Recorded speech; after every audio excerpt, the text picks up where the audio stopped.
Maintenant, nous pensons aussi à plus d'événements. Je donne la parole à notre prochain intervenant, Jagmeet Singh, qui est le leader du Parti néo-démocrate. Et à la suite à son allocution, M. Singh va prendre des questions de l'auditoire. M. Singh, avant de vous passer la parole, je voudrais vous remercier pour le travail que Alistair McGregor fait. Alistair McGregor est votre porte-parole en matière d'agriculture. Il le fait depuis de longues années. Il est très informé, très engagé face aux enjeux agricoles. Il fait une grande contribution et nous voyons en Alistair un ami de l'agriculture. Et ayant dit cela, je t'invite à prendre la parole. Merci.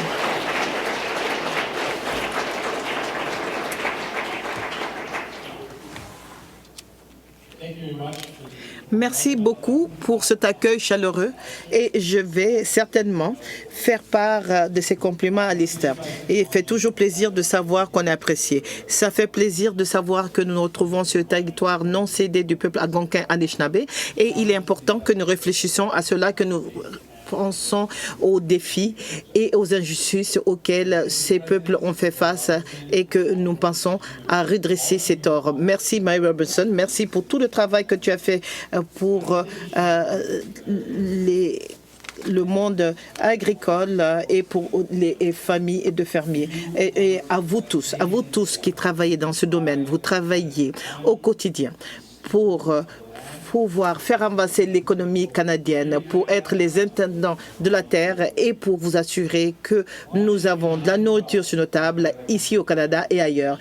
Un emploi sur 9 au Canada vient de l'agro-industrie. Vous représentez plus de 10 milliards de dollars en PIB. Sans futur, sans aliments agricoles, pas de futur pour le pays. Moi, je vois un futur pour l'avenir de ce pays qui crée des bons emplois dans le secteur agricole, des emplois qui permettent d'élever des familles, un avenir où de plus en plus de jeunes ont l'opportunité d'être formés et de travailler dans le secteur. Dans la lutte contre les changements climatiques et investi dans la résilience climatique, en protégeant la terre et le sol et les eaux où nous pêchons. Un gouvernement qui soutient les agriculteurs et réduire leurs émissions plutôt que de les punir. Je sais que les agriculteurs se soucient de l'environnement, de la crise climatique parce qu'ils ont de l'impact sur le gagne-pain. J'imagine un Canada où l'agriculture est un parti sûr parce que les producteurs voient les avantages de la nourriture qu'ils élèvent et cultivent et où les programmes de gestion des risques est présents lorsque la saison de croissance n'est pas bonne. I know that farming has never been easy, but it's getting tough. Et nous savons que l'agriculture n'est pas facile, mais il y a des enjeux. Le coût de production est en croissance. Et les investissements sont à la hausse. Nous devons nous assurer nous connaissons la réalité où chaque saison est difficile. Nous savons le coût qui est la perte des récoltes, nettoyer après les orages et l'augmentation des carburants. Il n'y a pas de meilleur intendant de la terre ou de meilleure personne pour se battre pour la terre que les producteurs. Je sais que le gouvernement se doit d'être un meilleur partenaire avec vous. Je sais que nous devons former, nous devons travailler plus et avoir plus de portée sur la conservation et nous pouvons avoir la carbone neutralité dans l'agriculture. Et d'ici là, je m'engage à vous dire que le NPD va s'engager à avoir une exemption carbone sur les machines agricoles. Et pour pouvoir agir, nous devons appuyer la pérennité dans le domaine. Et je veux remercier aussi Alison McGregor, qui est notre porte-parole en matière d'agriculture. Il fait un travail d'arrache-pied. Il met l'emphase pas simplement sur la pérennité, mais sur la résilience. Il est passionné par rapport aux pratiques régénératrices. Et c'est pour cela qu'il a présenté le projet de loi C-03, qui est la loi sur la conservation. Et quand on parle de pérennité de la terre, c'est pas seulement la terre, c'est aussi l'exploitation agricole.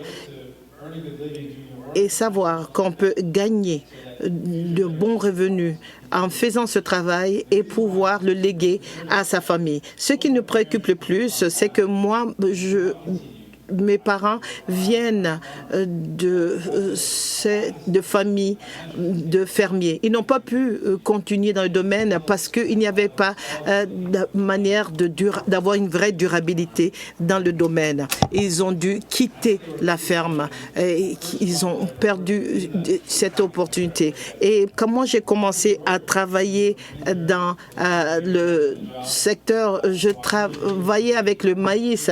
Je me souviens que j'arrachais les plantes de maïs qui n'étaient pas bonnes. Je ne sais pas comment est-ce qu'on appelle quand on arrache une partie de la plante pour que ça aille. Ça s'appelle detasseling en anglais.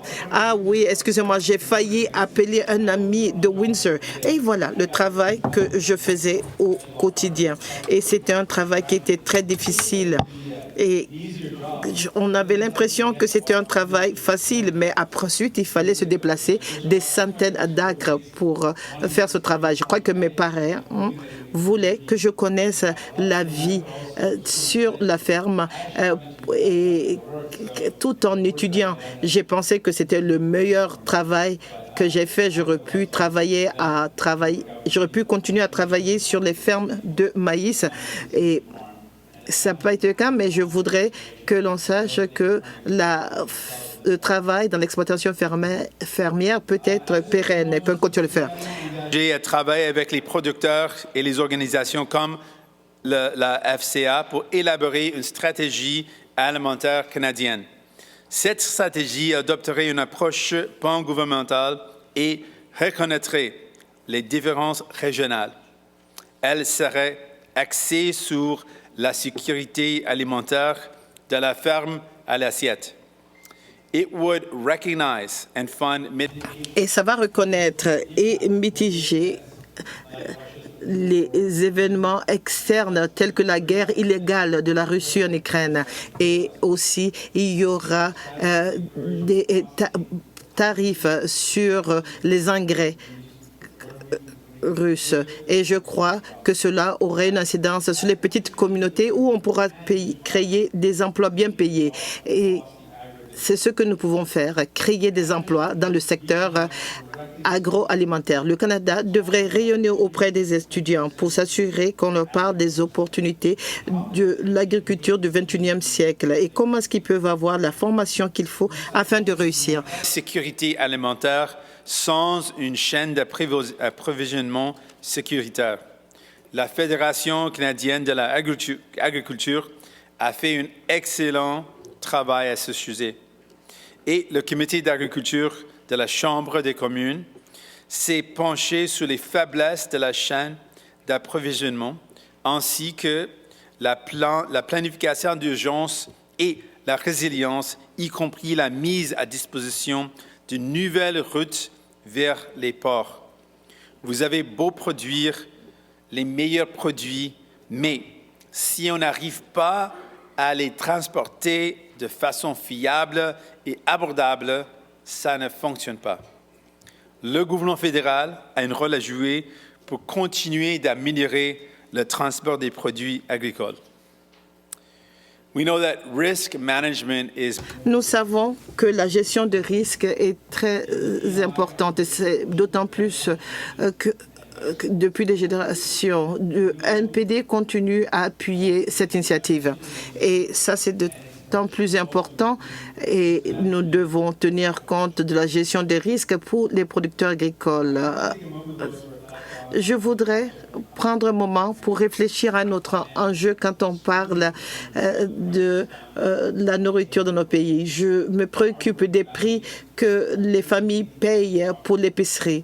Il y a les familles qui retirent certaines denrées parce que les prix sont élevés. Il y a des familles qui ont l'impression qu'ils font tout bien, mais ils connaissent du recul. Pareil à leur chèque de paye, ils voient que, contrairement à cela, ils voient que les entreprises connaissent une augmentation, une envolée de leurs résultats dans l'agroalimentaire. Tick McLean a raison. Loblaw, rien que a connu 23% d'augmentation des frais par rapport, ce qui est très loin de l'inflation. Et chaque semaine, les familles payent $40 pour un paquet de poulet. Vous savez, ce n'est pas un problème créé par les producteurs et c'est pour cela que le Parlement se vaut de ses prérogatives pour pouvoir enquêter sur cette inflation créée par les épiceries. Et nous faisons en sorte que nous regardons les profits vertigineux qu'ils ont en augmentant les prix. La famille Gail Weston met le tort sur les producteurs, mais Gail Weston fait $1 million en revenus de profit tous les jours. Et ce n'est pas le cas pour vous. Alison McGregor est notre porte-parole pour l'alimentation et c'est la première fois qu'elle se poste. Nous allons surveiller ces augmentations de prix et nous allons nous assurer que les hommes et les femmes qui cultivent notre nourriture, travaillent d'arrache-pied, ont le respect qu'ils méritent. Avant de rentrer au bon côté de cette allocution, qui sera la partie de vos questions, je vais vous parler de l'importance d'avoir des routes, des services et avoir de bonnes routes, avoir des grandes bandes passantes font partie des services essentiels. Je ne peux imaginer quelque chose de plus effrayant que d'appeler une ambulance et de savoir que l'ambulance la plus proche est à 90 minutes de distance ou à 1 heure de distance. Je ne peux imaginer ce que c'est que d'avoir une entreprise où l'Internet n'est pas fiable. Le NBPD se bat pour de bons services et nous n'allons pas perdre cette lutte. Je suis désolée qu'Alison ne soit pas là et que ce soit à moi de prendre sa place. J'espère que vous m'inviterez néanmoins une autre fois. Et c'est le plaisir d'être ici à cet événement. C'est pas seulement de vous parler, mais de pouvoir aussi répondre à vos questions, vos commentaires. Merci beaucoup. Pardon, Alistair, qui a été mentionné. We'll see. Yes, this does work. Great. Yes. Great. Well, thank you.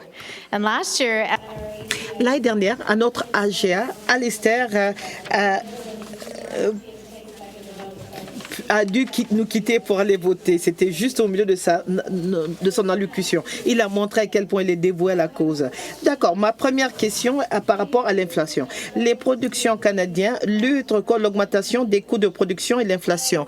Alors que les États-Unis investissent massivement dans le secteur agricole par le biais de la loi sur la réduction de l'inflation. Comment les producteurs canadiens vont-ils être compétitifs tout en répondant aux besoins de sécurité alimentaire dans le monde? Merci beaucoup. Oui, cette loi sur la réduction de l'inflation a eu une incidence sur l'économie canadienne et cela souligne à quel point il est important que nous ayons une initiative similaire. Et dans l'agroalimentaire, nous comprenons qu'il nous faut faire de l'investissement dans l'agriculture canadienne.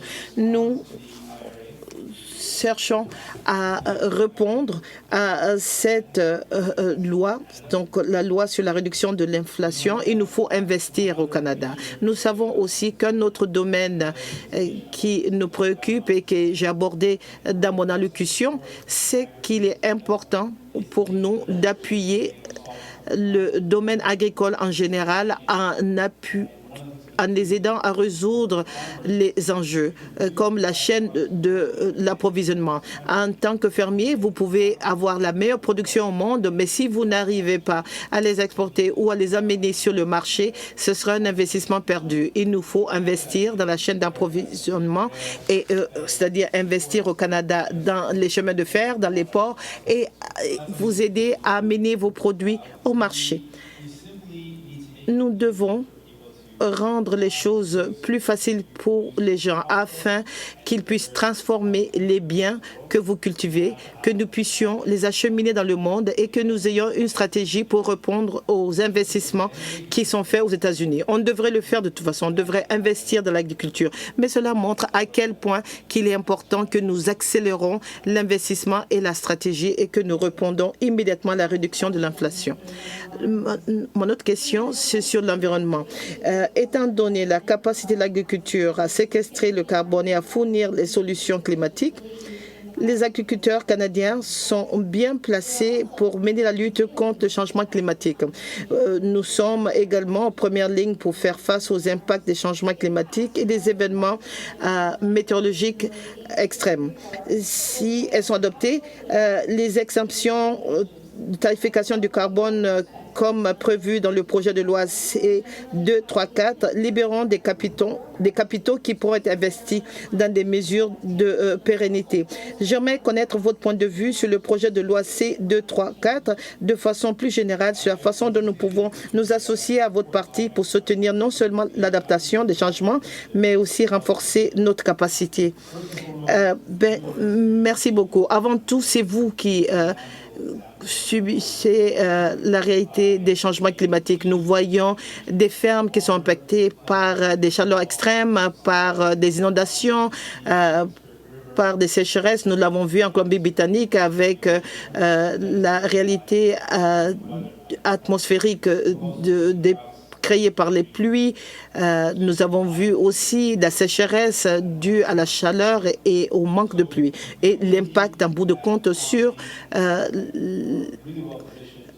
l'exploitation agricole. Vous êtes en bonne posture pour comprendre ces aléas. Nous ne pensons pas que cela se comprenne qu'il y ait un prix au carbone quand il n'y a pas d'alternative propre pour les agriculteurs. Si on avait des machines qui avaient un taux d'émission réduit, on pouvait comprendre, mais ça ne se comprend pas que les fermiers puissent avoir ces coûts sur leurs machines quand ils n'ont pas de machinerie qui à émissions carbone neutre. Et je pense que nous voulons faire une exemption pour la machinerie agricole. Voilà ce que nous pouvons faire. Ensuite, nous pouvons appuyer aussi votre indépendance en étant de meilleurs partenaires. Je voudrais que les millions de dollars que nous donnons en subside à ces grandes entreprises d'hydrocarbures, que cet argent soit redirigé vers l'agriculture. Appuyons l'agriculture avec des techniques propres, avec des stratégies de réduction d'émissions et pour les aider à améliorer la productivité et en faisant un travail de partenariat. Je crois qu'investir dans l'agriculture, c'est investir dans nos souverainetés. Un pays qui peut se nourrir est un pays souverain. Voilà là où je voudrais que nous investissons massivement et non pas investir des milliards dans un secteur qui fait déjà des produits record. Il nous faut investir dans un domaine résilient, un domaine qui fait face à des aléas climatiques imprévisibles. L'autre question, c'est la thématique du commerce. Nous sommes heureux de voir que le gouvernement s'est engagé à diversifier le commerce agricole en créant un bureau d'agriculture de l'agroalimentaire dans le cadre de la stratégie Indo-Pacifique. Quelle opportunité voyez-vous dans l'agriculture dans cette région et comment est-ce que nous pouvons travailler ensemble afin de nous en prévaloir? Ce que nous voyons, c'est d'abord l'importance de se diversifier. Nous voyons le problème, c'est quand on n'a qu'un seul partenaire commercial. Et quand il y a des tensions mondiales, cela crée de l'incertitude. Et cela met en lumière que ce n'est pas une bonne décision d'avoir tout le commerce tourné vers un seul pays. L'éléphant dans la salle maintenant, bien entendu, c'est la Chine. Et quoi que nous comptons sur cet échange commercial, il nous faut nous diversifier. Et il nous faut donner à nos fermiers l'opportunité de diversifier leurs échanges commerciaux. Dans la région Indo-Pacifique, nous voyons qu'il y a des opportunités et nous devons pouvoir vendre dans les régions dans les villes de cette région. Et vous avez aussi identifié que nous devons nous diversifier. Nous sommes toujours plus vulnérables quand nos partenaires commerciaux sont limités ou que nous n'avons qu'un seul partenaire. Et il nous faut donc diversifier cela et pour les fermiers et pour les transformateurs et pour les producteurs. Nous avons parlé aussi de la perception du public. Chacun sera d'accord avec moi ici pour dire que dans le domaine agricole, nous avons beaucoup à dire. Nous faisons une contribution économique, environnementale et sociale aux communautés urbaines et rurales au Canada. Mais nous constatons toujours un manque de sensibilisation à ce potentiel chez les Canadiens et chez les représentants élus. Que pouvons-nous faire dans le secteur pour pouvoir élargir cette compréhension et faire comprendre aux Canadiens et à leurs représentants l'importance d'investir dans l'agriculture et d'établir de partenariats avec l'industrie canadienne stratégique afin de réaliser notre plein potentiel. Je crois qu'avant tout, il nous faut rappeler aux Canadiens d'où viennent nos aliments. Je crois que mes parents me parlaient beaucoup de cela. Ils avaient peur qu'en grandissant dans un secteur urbain, je perde de vue nos racines agricoles. J'ai grandi dans une ferme à un moment donné et mon père m'a mené avec lui, il cultivait et puis on avait du soja, on avait des haricots et mon père voulait que je comprenne l'origine de nos aliments. Et je ne sais pas trop si chaque enfant peut rouler sur un tracteur, mais nous devons éduquer nos jeunes par rapport, ou les gens par rapport à l'origine de nos aliments et pour que nous puissions mieux comprendre le domaine. Et nous pouvons mettre en lumière le secteur, parler des opportunités dans l'agroaliment et dans le domaine agricole, qu'il y ait les opportunités, des formations. Et nous pouvons faire cela à travers des programmes, à travers la présentation aux différentes opportunités, des opportunités qui pourraient commencer au secondaire, au collège ou dans les universités. Et préparer la relève par rapport à l'importance du secteur, le volet souveraineté et savoir que c'est un domaine où on apprend beaucoup. Je sais que beaucoup de producteurs qui ont fait une éducation ou une haute éducation avaient la voix des parents qui leur disaient va trouver du travail, va chercher un emploi bon revenu. Il y a des gens qui sont ici, il y a des avocats, il y a des gens d'autres domaines d'éducation et en bout de compte, ils se sont dit que ce qui va remplir leur âme, ce serait une carrière dans l'agriculture. Alors maintenant, j'entends que toi, tu pourrais, en bout de compte, finir par travailler sur une ferme. Alors, maintenant, après des années où les producteurs ont fait l'expérience de frais non transparents et des pratiques déloyales dans les chaînes d'approvisionnement des épiceries, nous sommes maintenant à un moment où la confiance du public envers les détaillants en épicerie est à un taux des plus faibles. Je suis donc heureuse de constater que la FCA et d'autres chefs de file de l'industrie en sont aux dernières étapes de l'élaboration d'un code de conduite de l'industrie de l'épicerie visant à accroître la transparence dans les transactions dans l'industrie. de l'épicerie. Alors, j'aimerais savoir ce que vous pensez de la façon dans l'industrie, le gouvernement, et comment est-ce qu'ils peuvent collaborer ensemble, en fait. Je sais que cela a une incidence sur la chaîne d'approvisionnement. Mais je crois qu'il y a un code d'éthique pour l'épicerie qui sera mis en application. J'ai hâte de voir cela. Je pense que le domaine sur lequel nous pouvons nous fédérer, c'est sur la mise en application. Parce qu'on a beau avoir un code d'éthique, s'il n'est pas mis en application, il n'y aura pas d'impact. Donc, il nous faut cela, le respect du code d'éthique, parce que les Canadiens perdent confiance, et avec raison. Ils perdent confiance en l'épicerie, mais les Canadiens ont néanmoins une grande confiance par rapport aux fermiers. Et je crois que nous devons avoir le code d'éthique et puis qu'il y ait des mesures envers ceux qui vont violer le dit compte. Je crois qu'au Canada, il nous faut appuyer cette posture et nous assurer que le code d'éthique n'a pas une bonne résonance, mais il faut qu'il soit respecté. Et c'est là que nous pouvons nous fédérer. Merci beaucoup. Je crois que cela conclut ma question. Je vous remercie d'être ici. Ça fait grandement plaisir d'entendre un dirigeant d'un parti fédéral prendre la parole ici. Merci beaucoup.